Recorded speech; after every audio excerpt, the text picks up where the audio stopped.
चित्त में चिंतन लाइए, चिंता नहीं। अब आप कहेंगे कि चिंता से मुक्त तो कौन है? ऐसा कोई है जो चिंता से मुक्त है? कोई नहीं। कोशिश करनी का आप चिंता से मुक्त रहें। जिम्मेदारी आपके ऊपर रहेगी, परिवार की जिम्मेदारी आपके ऊपर है, माता पिता की सेवा की जिम्मेदारी आपके ऊपर है, पैसे कमाना वो भी है, चिंता तो रहेगी। फिर भी कोशिश करें कि जब आप पढ़ाई करें उस समय चिंता बिल्कुल उसको न्यूट्रल रख दें, एक तरफ चिंता नहीं करनी। दूसरा है कि 100% सही बात है कि भविष्य आपके हाथ में नहीं है। कल क्या होगा ये आपके हाथ में नहीं है कि कल क्या घटित हो। न आपके हाथ में ये है कि आप अपने जो पिछला भूत है उस भूत को आप बदल दें। तो कोशिश करें वर्तमान में जीने की। जो पीछे हो गया उसको छोड़िए, आगे क्या होगा वो भी भगवान के ऊपर छोड़ दीजिए। इसको भारतीय संस्कृति में कह दो या अन्य चीज़ जहाँ इसको समर्पण शब्द कहते हैं, समर्पित। यदि समर्पण हमारे अंदर है ईश्वर के प्रति तो आपको रोकने वाला कोई नहीं है। समर्पण कहाँ काम आएगा? हो सकता है कोई व्यक्ति आप में से नास्तिक भी हो जो भगवान को नहीं मानता हो, तो कोई आवश्यक नहीं है। समर्पण होता है, कबीरदास जी कहते हैं, हिंदी साहित्य का कोई विद्यार्थी समझता होगा, कबीर कुत्ता राम का मोतिया मेरा नाम, गले जेवड़ी राम की जित खींचे तित जाए। कबीर विश्व साहित्य में ऐसा कोई व्यक्ति नहीं हुआ जिसने अपने आप की तुलना कुत्ते से की हो, और कबीर जैसा महान व्यक्ति खुद को कुत्ता कहता है। क्यों? आवश्यकता कहाँ पड़ी उनको? आवश्यकता इसलिए पड़ी कि कुत्ता जानवर होते हुए भी उसमें जो समर्पण होता है वो घोर समर्पण होता है, अति समर्पण होता है। कुत्ते को पता है ये मेरा मालिक है, आज नहीं तो सुबह नहीं तो शाम को टुकड़ा ज़रूर देगा, भूखा पड़ा रहेगा 4 दिन लेकिन आपके घर के आगे वो पड़ा रहेगा, इतना उसमें समर्पण होता है। यही समर्पण यदि हमारे अंदर है सफलता के लिए तो शायद रोकने वाला कोई नहीं हो सकता। समर्पण रखें कि करने वाला ऊपर वाला है, आपके हाथ में सिर्फ करना है, वो मेहनत करनी है, आप सिर्फ मेहनत करें। और चीज़ जो इसमें काम आती है 3-4 सफलता के लिए, वो होता है आपका मार्गदर्शन उचित हो।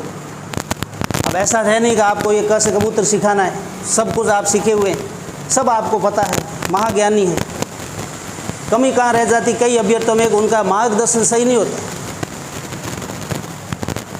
प्रोफेसर बनने के लिए हिंदी साहित्य में कोई है तो मैं कह सकता हूँ कि 4 पुस्तकें यदि वो पढ़ ले तो प्रोफेसर बन सकता है, सिर्फ 4 पुस्तकें। लेकिन लोग हैं तो पूरे भर के बैठे हैं, इतने पोथे। हर विषय में, हिंदी साहित्य नहीं, हर विषय में इतनी पुस्तकें होती है मिनिमम। RS में क्या होता है? यही होता है। आप स्पेक्ट्रम की बुक ले लो, रोमिला थापुर को ले लो, या जियोग्राफी माजिद हुसैन को ले लो, ये राजनीति विज्ञान में M लक्ष्मीकांत को ले लो, ये 5 से बुक्स होती है। UPSC में जाओ भले RS में जाओ। तो सफलता के लिए आपके लिए आवश्यक है, पहली चीज़ मैं मानता हूँ कि आप चिंता से मुक्त हो जाएं। चिंता है उसको माने कि ये है और सबकी होती है, आपके भी है। हर मनुष्य के साथ चिंता जब से जन्म लेता है जुड़ी हुई है। तो चिंता नहीं करें, आप चिंतन करें कि आपको क्या करना है। दूसरा ये भी ध्यान रखें कि जो समय आपको मिला है वो वापस मिलने वाला नहीं है। ये माने कि आपने टाइम पास बहुत कर लिया, अपने आप को अंदर से संघर्ष की लालायित करें। असफल होना कोई बुरी बात नहीं है। असफल होना, यदि बच्चा है वो जन्म लेने के बाद कितनी बार गिरता है, कितनी बार गिरता है, कितनी बार गिरता है, फिर वो दौड़ता है। तो असफलताओं से डरिए मत कि मेरा उस समय रीट में नहीं हुआ, मेरा उस समय सेकंड ग्रेड में नहीं हुआ, मेरा इस समय इसमें नहीं हुआ।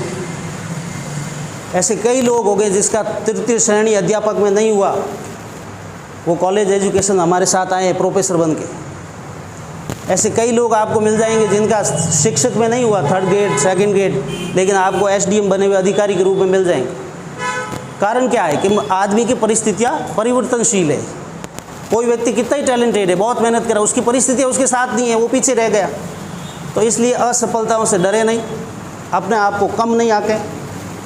जो आपको 3 महीने, 4 महीने, 6 महीने मिले हैं उसका पूरा सदुपयोग हो आपकी तरफ से, ये आपके लिए ध्यान रखने योग्य बात। आप ये ध्यान रखें मुझे 6 महीने मिले हैं, 6 महीने में से मैं 6 घंटे पढ़ूंगा, 3 घंटे या 10 घंटे, वो आपको तय करना है। कई अभ्यर्थी होते वो दूसरे की होड़ में पीछे रह जाते। साहब मेरा दोस्त रमेश है, वो रमेश तो कितने के 6 घंटे पढ़ता है, मेरा दोस्त है वो 10 घंटे पढ़ता है, सुबह 4 बजे उठता है। अरे आपको उस रमेश नहीं बनना है, आप यूनिक है, आप अपने खुद तय करें। आप सुबह 4 बजे उठे, शाम को 4 बजे उठे, उससे क्या फ़र्क पड़ रहा है? रमेश 10 घंटे पढ़ के कुछ ऑब्जर्व कर रहा है, आप 3 घंटे में उसको ऑब्जर्व कर रहे हो, कोई फ़र्क नहीं पड़ रहा। आपको तय करना कि आप अंदर से कैसे और ईमानदारी बरते खुद के साथ। जब भी आप तैयारी करेंगे आपके मन में अलग अलग तर्क आएंगे, दिमाग आपका तर्क देगा। 1 नंबर से रह गए, 0.00 से रह गए, वो रह गए, ये हो गया, महिलाओं की सीटें ज़्यादा थी, रिजर्वेशन के कारण ये हो गया, वो चीज़ें फिर चलेगी नहीं। जो व्यवस्था है वो तो है, आपसे परिवर्तित नहीं होगी। उस व्यवस्था में आप खुद आने की कोशिश करें। असिस्टेंट प्रोफेसर की जब भर्ती आई थी तो आप मानेंगे नहीं कि मेरा सिलेक्शन हुआ था, तब तक मैंने ये नहीं देखा था कि पोस्ट कितनी है। सिर्फ ये पता था कि भर्ती आई, ये भी पता था कि 60 पोस्ट है, थोड़ा बहुत पता था। मैंने ये नहीं देखा कि जनरल में कितनी है, महिला कितनी है, पुरुष कितनी, देखा ही नहीं, क्योंकि मुझे ये पता था कि मुझे तो 1 पोस्ट की आवश्यकता है। यदि होगा तो हो जाएगा, नहीं होगा तो फिर रह जाएंगे। उससे पहले मैं तृतीय श्रेणी अध्यापक रहा हूँ, उससे पहले पुलिस में रहा हूँ, सब इंस्पेक्टर में भी हुआ था मेरा। तो इसलिए ये मेरे जीवन के अनुभव से आपको कह रहा हूँ कि आप एक बार लग जाएं अपने परीक्षा की तैयारी करने में, और जो आपको समय मिला है उस समय का पूरा सदुपयोग करें। ना तो पिताजी के कहने से आना है, पापा पैसे दे रहे हैं जा रहे हैं तैयारी कर रहे हैं, ना कोई रिश्तेदारों को अपना बड़प्पन दिखाने के लिए जाना है कि कोचिंग जा रहे हैं। जैसे आजकल लाइब्रेरी भरी पड़ी है लड़कों से, सब पढ़ने वाले नहीं है, 90% पढ़ने वाले है ही नहीं। सिर्फ फैशन है कि पड़ोसी को ये पता चले कि इनका बेटा सुबह 10 बजे जाता है, रात को 12 बजे आता है, ये पता नहीं वो 12 बजे तक कितने सिगरेट फूंक के आया है। तो अपने को ना तो फैशन में जाना है, ना पड़ोसियों को दिखाना, ना समाज को दिखाना है। आप जैसे हैं वैसे रहेंगे, तो आप जैसे हैं वैसे रहे ना। ईमानदारी से पढ़ें, ईमानदारी से आप तैयारी करें। आपको यदि नहीं करनी है तो छोड़ो, कहाँ ज़रूरी है। कौन सा पहाड़ टूटने वाला है कि आप कल टीचर बन जाएंगे या फर्स्ट ग्रेड प्रोफेसर बन जाएंगे, कोई पहाड़ टूट जाएगा। ज़्यादा से ज़्यादा ये 60,000 मिले, लाख रुपया मिलेगा महीने का। और लाख रुपया एक आप मानते हो यहाँ भीनमाल में जो छोटी सी नाई की दुकान है वो दिन में गला करता है 25,000। तो बात पैसे की बिल्कुल नहीं है। यदि आपको पता है कि आपके पास हुनर है, आपके पास सफलता के अन्य रास्ते हैं, तो इस रास्ते में न आए। यदि आपको पता है कि अपने पास दूसरे रास्ते है नहीं, रास्ता यही है एक गवर्नमेंट जॉब का और मुझे इसमें जाना है, तो फिर पूरी जी जान लगाएं और असफलताओं से नहीं डरें। आपको पता है कि अपने भूतपूर्व राष्ट्रपति, समय तो है इनके पास, मेरे क्या थोड़ी बोलने की आदत ज़्यादा है, क्लास में भी 1 घंटा और 3 घंटे हो जाते। तो यहाँ आपको कोई दिक्कत हो तो पूर्व राष्ट्रपति अब्दुल कलाम जी को आप जानते ही होंगे। अब्दुल कलाम का सपना था पायलट बनना। बड़े गरीब घर के थे, बहुत गरीब।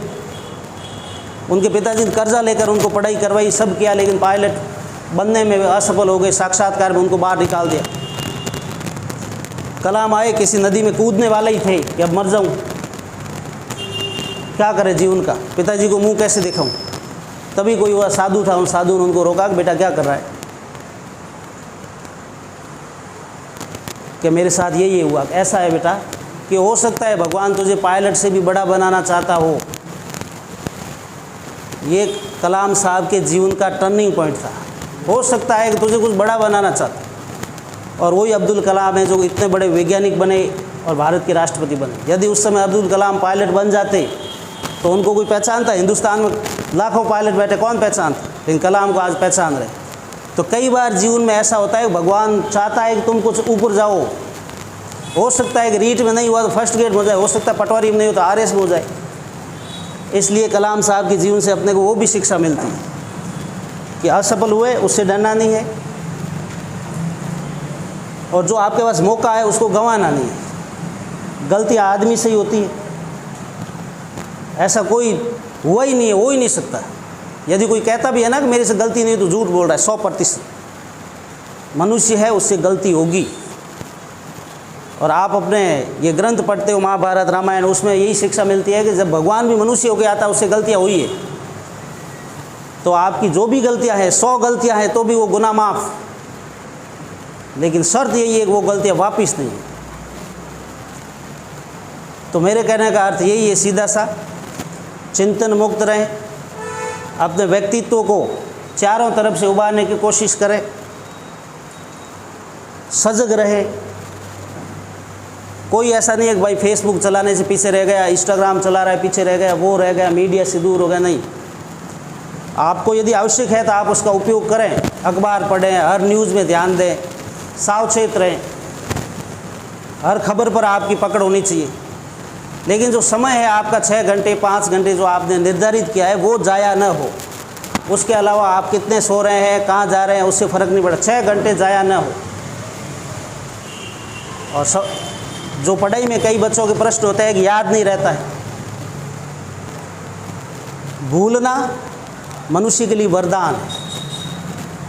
अपने जो भूलने की चीज़ है ना, उसको कभी अभिश्राप नहीं मानना कि ये कैसे भगवान ने मुझे, मैं भूल ही नहीं रहा हूँ। यदि आप भूलते नहीं तो जी नहीं पाते। कई ऐसी चीज़ें होती हैं हमारे जीवन में घटित होती है कि हम उसको भूलना चाहते, धीरे धीरे भूल जाते। किसी की मृत्यु हो गई परिवार में, प्रिय थे, लेकिन 10 दिन 12 दिन 12 महीने 2 साल धीरे धीरे धीरे धीरे स्मृति से वो चले जाए। इसलिए आप भी भूलते हैं, इसको वरदान समझे, अभिश्राप नहीं। अब आप परीक्षा में आपके लिए भूलना ज़रूरी नहीं है, वहाँ तो याद होना आवश्यक है। इसके लिए 3-4 बातों का ध्यान रखें कि जो बुक आप पढ़ रहे हैं उसी बुक का रिवीजन होना चाहिए। ऐसा नहीं है कि आपने लक्ष्य एक बार पढ़ी जीके के लिए, अब राय लेके आ गए, अब धरोहर लेके आ गए, अब उसको कनक सिंह राव को ले आए, अब सिखवाल को ले आए। भटकना नहीं है। सिखवाल ऊपर से कहाँ से देगा, कोई अलग थोड़ी लाएगा, सिर्फ उसकी टाइपिंग अलग है, उसने लाल अक्षरों में लिखा है, उसने ब्लैक में लिखा है लक्ष्य वाले। राय लाएगा तो अलग से कहाँ लाएगा। और आरपीसी जो ऐसे 10 प्रश्न देती है जो किसी को नहीं आते, वो किसी भी किताब में आपको मिलेंगे नहीं। क्योंकि आप कभी मौका मिले आरपीसी जाओ तो आप देख के आना उनके पास लाइब्रेरी कैसी है। मैं देख के आया था, उनके पास 10 रुपये की छोटी सी कुंजी से लगाकर बड़े से बड़ा ग्रंथ पढ़े, ये सब किताब उनके पास पड़ी रहती है, सिखवाल, लक्ष्यन, वो सब भरे पड़े। इसलिए पेपर में आपको हमेशा ही पता है 100% आपसे नहीं होगा। 10-15 प्रश्न ऐसे होंगे जो किसी भी अभ्यर्थी को नहीं आते, वो तो छोड़ दीजिए। इसलिए आप किताबों के चक्कर में फंसे नहीं। लक्ष्य ले आए, लक्ष्य पढ़िए, कोई भी, मैं किसी एक किताब का नहीं कह रहा हूँ, लेकिन लक्ष्य मैंने पढ़ी है इसलिए कह रहा हूँ, उसमें गलतियाँ बहुत कम है, गलतियाँ कम है, और उसका एडिशन बार बार को नई चीज़ें भी उसमें आती रहती है। सबसे बेस्ट बुक है लक्ष्य। यदि उसकी भाषा आपको अच्छी नहीं लगे तो आप राय भी ले सकते हैं, सिखवाल और अब कोई नई आई है उसको भी ले सकते हैं। एक बार आपने लक्ष्य पढ़ ली, टारगेट फिक्स करेंगे मुझे 1 महीने में लक्ष्य पूरी करनी। पहली बार पढ़ेंगे आपको समझ में भी कम आएगा, मन भी नहीं लगेगा, लेकिन एक बार आपको उसको पढ़ लेना। दूसरी बार पढ़ेंगे तो आपके समझ में आने शुरू हो जाएगी। अंडरलाइन करना है या रेड मार्क से ऐसे करना है, विशेष लगाना है, स्टार लगाना है, ये आप दूसरी बार रिवीजन करें तब लगाएं। आपको ये पता चल जाएगा धीरे धीरे कि ये चीज़। फिर आपको उसको हर 15 दिन में रिवीजन करना है, हर 15 दिन। इससे भी कोई अभ्यर्थी और भी ज़्यादा है कि मुझे इससे भी बैठ नहीं रहा है, तो यदि आपके पास समय ज़्यादा है तो आप लिख कर भी कोशिश कर सकते हैं। आप अब कहेंगे लिखना संभव कैसे है, इतने भारी भरकम ग्रंथ को लिखे जाएं, तो लिखने का अर्थ ये होता है कि शॉर्ट नोट्स होता है। यदि आप राजस्थान का इतिहास और संस्कृति पढ़ेंगे तो वो तो पूरा लिखेगा ना, वो राजा थे, उस राजा के साथ उनका युद्ध हुआ, तब हुआ, ये हुआ, फिर ये हुआ। शॉर्ट नोट्स में क्या होता है, सिर्फ सीधा आता है राणा सांगा, खानवा, उसका समय, उसका ये ऐसे करके मतलब 4-5 लाइनें पूरा हो जाता है वो। तो ये भी कोशिश आप कर सकते हैं। आपको ज़्यादा से ज़्यादा याद रहे, इसके लिए आवश्यकता है निरंतरता। फिक्स किताबें रखें आप, 3 या 4 ही रखें, और रिवीजन आप उसका बार बार करें। और जो मॉडल पेपर्स होते हैं अबसद वाले प्रश्न, उनको हमेशा मिलाएं, वो आपको गूगल पर मिल जाएंगे। बाहर किताबें आती है पुराने पेपर की, पुराने पेपर आप ज़रूर अपने पास रखें। जैसे आप राजस्थान जीके पढ़ रहे हैं, राजस्थान जीके के पुराने पेपर्स आते हैं सॉल्वर, वो अपने पास रखें। दिल्ली का 2 पेपर आपको सॉल्व करना। इससे क्या फ़र्क पड़ता है, इससे ये फ़र्क पड़ता है आपको ये हैबिट हो जाती है, आप जब भी पढ़ोगे प्रश्न उठाया कैसे जा रहा है, आरपीएससी प्रश्न को उठाती कैसे, और अमूमन ये होता है 100% ये होता है जो आप ये मानते हो ये तो आने योग्य नहीं है, वो आरपीसी दे देती है। इसलिए आप पुराने पेपर पढ़ोगे तो आपको ये फ़ायदा होगा कि आपको ये पता चल जाएगा कि आरपीसी प्रश्न कहाँ से उठा है। तो पुराने पेपर आपके पास रखें, आपकी भी हुई टेस्ट वगैरह, वो भारतीय आश्रम सेम सिस्टम है। ये पूरा ये जो सिस्टम सर चला रहे हैं ये पूरा इसी पर आधारित है। जो मैं बात इतनी देर मैंने की इस पर आधारित है। आपको फिक्स चीज़ दी जाएगी, इतने पेज आपको लक्ष्य से पढ़ने हैं, इतने आपको उस किताब से पढ़ने हैं, फिक्स कहा जाएगा, आप उसमें से पढ़ के आओगे, उसी का टेस्ट होगा। और फिर अगला शेड्यूल आएगा तो आधा उसका भाग रखेगा, आधा वो, ऐसे करके वो बार बार आपका रिविजन करवाएंगे। तभी तो भारतीय आश्रम की इतनी सफलता हुई। सिस्टम आपका सही है, मार्गदर्शन सही है। यदि हिंदी साहित्य का हुआ तो मैं आपकी जिम्मेदारी लेता हूँ हिंदी साहित्य में। तो हिंदी साहित्य का अभिवृद्धि है तो मेरे पास समय नहीं शेड्यूल बनाना, किताबों के नाम बताना, कौन कौन सा आपको तैयारी करना, वो मैं बताता हूँ। तो मेरे जो स्टूडेंट आते हैं हिंदी साहित्य वैसे भरी रहती है, काफ़ी आते हैं, 100-150 बच्चे आते हैं। उनको भी कहता हूँ कि आप first year second year final मैं यदि रहूँ तो मेरे से पढ़ लो यहाँ पे, मेरी गारंटी आपको फर्स्ट ईयर बनने से कोई नहीं रोकेगा। लेकिन आते नहीं क्या। तो मेरे विषय से मैं आपकी करूँगा, और भी कोई है हमारे प्रोफेसर्स उनसे भी बात करूँगा जो आपको करे। तो जियोग्राफी है तो उनको पता होगा फिक्स किताबें कौन सी, हिस्ट्री वालों को उनको पता है, हिंदी का मैं बता दूँगा आपको हिंदी साहित्य से। तो ये बातें हैं। दूसरा अभ्यर्थी ज़्यादातर ये होता है, एक तो नॉर्मल बात है कि साहब मैं तैयारी कैसे करूँ, मुझे कमाने जाना पड़ता है, या मैं सर्विस कर रहा हूँ, मुझे 5-6 घंटे काम भी करना पड़ता है। तो मैं भी नौकरी में था, गांव में था, और मैंने कभी भी सरकारी टीचर था लेकिन बेईमानी नहीं की। ये मेरे जीवन का उसूल है, वहाँ पर भी था। गांव में आपको पता है कहने वाला कोई होता नहीं, 1-2 स्टाफ होते हैं तो अपना काम चल जाता है। लेकिन कभी ऐसा नहीं कि 8 बजे से बाद गया हो, 2 बजे से पहले आया हो। मैंने तैयारी की इंटरव्यू की 2 महीने जोधपुर में, तो उस समय भी पीएल लेके की, अपनी जो छुट्टियाँ आए वो लेके की। तो मेरा इसलिए कह रहा हूँ, मैं भी स्कूल जाता था, पूरे दिन वहाँ पढ़ाता था। थकान तो होती थी क्योंकि प्राइमरी टीचर होता है, उसकी थकान ज़्यादा होती है, लिखाना पड़ता है बच्चों को, पूरे दिन कॉपी भरनी पड़ती है। लेकिन शेड्यूल मेरा यही था, 2-3 बजे आना, फिर सो जाना, 6 बजे उठता था, सुबह 4-5 बज जाती थी आराम से, कभी कभी नींद भी आ जाती थी। एक बार आप इस रेस में घुस गए तो फिर आपको आनंद ही आएगा। शुरुआत में आपको लगेगा पढ़ने जाना, वो करना, दिमाग ऐसे, आप 15-20 दिन आप उसमें जाओगे, आप आनंदित होगे, आपका मन बिल्कुल फ्रेश रहेगा, खुश रहेगा, क्योंकि आपको नया नया सीखने का मिल रहा है, नई नई चीज़ें पढ़ेंगे आप। ये या फिर एक उम्मीद की किरण है कि अब तो इस बार तो मैं इसको कैच करने वाला हूँ भर्ती प्रक्रिया को। ये सब चीज़ें आपके अंदर एक नयापन लाएंगे। तो इसको बाहर नहीं समझे, रिलैक्स होकर आप तैयारी करें, चिंता मुक्त रहें, अपने आप को ज़्यादा कुछ समझना नहीं है।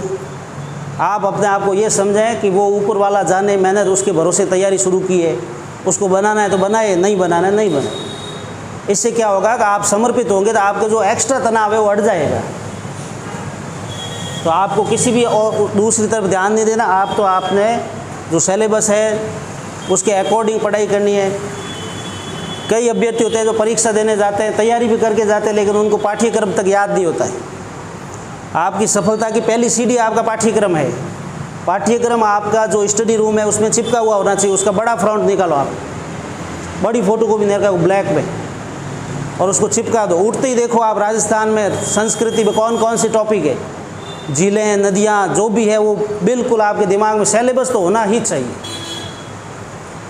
इसी से तो पढ़ाई आगे शुरू होगी। अब आप लक्ष्य ले आए, रट रहे हैं, हो सकता कोई टॉपिक है ही नहीं, हो सकता कोई टॉपिक कम दिया हो। समसामयिक में आते हैं खेल, तो कई लोग खेल वाला देखते ही नहीं है। सेना से जुड़े हुए प्रश्न आते हैं, देखते ही नहीं है, क्योंकि उन्होंने सिलेबस पूरा देखा ही नहीं है। तो सिलेबस आपको पहले ही देखना है, सिलेबस पूरा आपको रट लेना है। और यदि फिर भी आपको याद नहीं हो तो अपने रूम जो स्टडी रूम है उसको चिपका दीजिए। चिपकाएंगे तो सुबह सुबह आप जैसे ही देखेंगे आपको याद होता जाएगा। ये थी बेसिक बातें जो आपको पता ही है। अब आपकी तरफ से कोई प्रश्न हो तो आप कह सकते हैं, कोई आपके मन में शंका हो, कोई प्रश्न हो। हाँ मई जी, आप सर से प्रश्न पूछ सकते हैं। लड़िए, आपके मन में कोई प्रश्न हो या पुराना कोई हो किसी भी चीज़ के बारे में। सर ने आपको इतना समझाया, इसके बाद में आपके दिमाग में कोई प्रश्न है तो आप पूछ सकते हैं सर से। आप तैयारी करें, उसमें से काफ़ी लोग, मुझे ऐसा लग रहा है जैसे बिल्कुल निराश है, जैसे निराशा में बैठे हैं, घोर निराशा में, जैसे कोई बहुत बड़ा तनाव लेके बैठे हैं, भारी भरकम। मैंने आपको पहले ही कहा कि इन सब चीज़ों को जब तक नहीं हटाओगे तब तक कोई मतलब नहीं है। अरे कृष्ण भगवान, आप देखते होंगे कृष्ण भगवान को, महाभारत का युद्ध हो रहा था, लोग मर रहे थे, घर के ही मर रहे थे, कोई काका मर रहा है, कोई बड़ा पिता मर रहा है, लेकिन बंदे को कभी निराश देखा क्या? कृष्ण भगवान का आप कहीं भी फोटो दोगे हंसता हुआ देखोगे। युद्ध के मैदान में खड़े हैं लेकिन बंदा हंस रहा है। तो वो उनसे कुछ सीखो आप भी। चिंता किस बात की? जो होना है वो तय है, आपसे कुछ होने वाला नहीं है, न आप परिवर्तित कर सकते। आप नहीं कह सकते कल ये होना चाहिए मैं करूँगा, ऐसा नहीं होता है। न आप पीछे वाले को चेंज कर सकते। आप सिर्फ भगवान का नाम लेकर अपना काम कर सकते हो कि मैं उसको समर्पित करके खुद को ये काम कर रहा हूँ, तेरी मर्जी, जहाँ ले जाए वो तेरी मर्जी, सफलता में ले जाए तेरी मर्जी, असफलता में ले जाए तेरी मर्जी। यदि इतना आप सोच कर तैयारी कर रहे हैं तो मैं आपको दावे के साथ कहता हूँ, आपको सफल होने से कोई नहीं रोक सकता। परिस्थितियाँ आपकी आएगी, सबकी आती है परिस्थितियाँ, आपके नेगेटिव भी आएगी, दुखी करने वाले भी आएगी, हताशा, निराशा सब आएगी। उन सब संघर्षों को पार करके ही तो आगे आपको बढ़ना है। तो इसलिए आप चिंता मुक्त रहें, चिंतन में जाएं, और आपकी जो बुक्स वगैरह है वो बता देंगे, है ना, हिंदी साहित्य के वो बता देंगे, हिस्ट्री के वैसे सर को पता ही होगा, भाटिया आसन वाले रखते हैं तो उन हिसाब से ये भी रख देंगे। अब आपके मन में कोई बात है तो बोलिए। अच्छा, आप ताली बजा दी भाई, ताली बज गई, अब चले बाकी ठीक है। कोई मन में हो तो आप बोलो, कोई दिक्कत हो तो बताइए आप। फर्स्ट ग्रेड के लिए फर्स्ट ग्रेड करो, आप सेकंड ग्रेड करो, या प्रोफेसर की कोई भी करो। हिंदी साहित्य की रामायण कहते हैं, रामचंद्र शुक्ल की पुस्तक है, उसको आचार्य रामचंद्र शुक्ल की पुस्तक है हिंदी साहित्य की इतिहास। तो शुक्ल जी, आप हिंदी के विद्यार्थी हैं तो आपको पता ही होगा कि रामचंद्र शुक्ल के आगे कुछ भी नहीं, धुरंधर है। तो रामचंद्र शुक्ल, दूसरे है हिंदी साहित्य की इतिहास डॉक्टर नगेंद्र। ये दो पुस्तकें अद्यतन पढ़नी है। आधुनिक काल पूरा नगेंद्र में से आता है, रीतिकाल और आदिकाल पूरा रामचंद्र शुक्ल को लेते हैं, और एक है हिंदी साहित्य का उद्भव और विकास हजारी प्रसाद द्विवेदी। ये तीन पुस्तकें मूल रूप से आपके पास होनी चाहिए। हिंदी साहित्य ये मूल ग्रंथ है, ये तीनों, इनको अद्यतन आप पढ़िए। और जो पुराने पेपर है UGC नेट, JRF के है, फर्स्ट ग्रेड के है, वो उसके आते हैं AGP पब्लिकेशन के। AGP पब्लिकेशन है, वाराणसी का है, बनारस का, या तो उसके लिए हो आप, या यूथ कंपटीशन टाइम्स की, उसको आप पढ़िए। हिंदी साहित्य इसके बाहर जाता ही नहीं। और विद्वानों के कोटेशन आते हैं, उसमें ये कथन किसने कहा, ये कथन, तो वो कोटेशन कहीं से भी आ सकता है, 2-4 प्रश्न इधर उधर होते हैं, कोई बड़ी बात। इसके अलावा भी कोई होंगे, मैं आपको सजेस्ट करूँगा ना। मुख्य यदि आप तैयारी करें, ये तीन तो आपको मुख्य करने ही है। ठीक है सर, फिर सर का बहुत बहुत आभार है। सर ने हमको मार्गदर्शित किया, आप सब लोगों ने इस बात को बड़ी गहराई से सुना।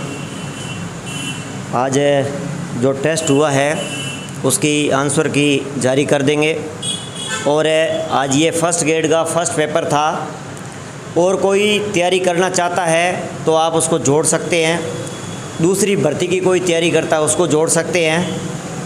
बाकी अपन समय समय पर मिलते रहेंगे। मेरा जो उद्देश्य है आप समझ गए होंगे कि ये प्रॉपर मेरा काम नहीं है, ये आप सब लोगों का है। मेरा एक उद्देश्य है कि इस क्षेत्र के लोगों को जो जिस चीज़ की आवश्यकता है वो चीज़ उपलब्ध करवाई जाए। पढ़ने वाले लाइब्रेरी में बैठ कर के खूब लोग हैं, लेकिन टेस्ट के माध्यम से अपने आप को परखना बड़ी बात है। इसी तरह सर जैसे जो विद्वान हैं उनको ला करके आपके सामने मार्गदर्शित करवाना ये मेरा प्राथमिकता रहेंगी, और विषय विशेषज्ञों के साथ में और भी आगे इस संस्थान को अपन आगे बढ़ाते जाएंगे।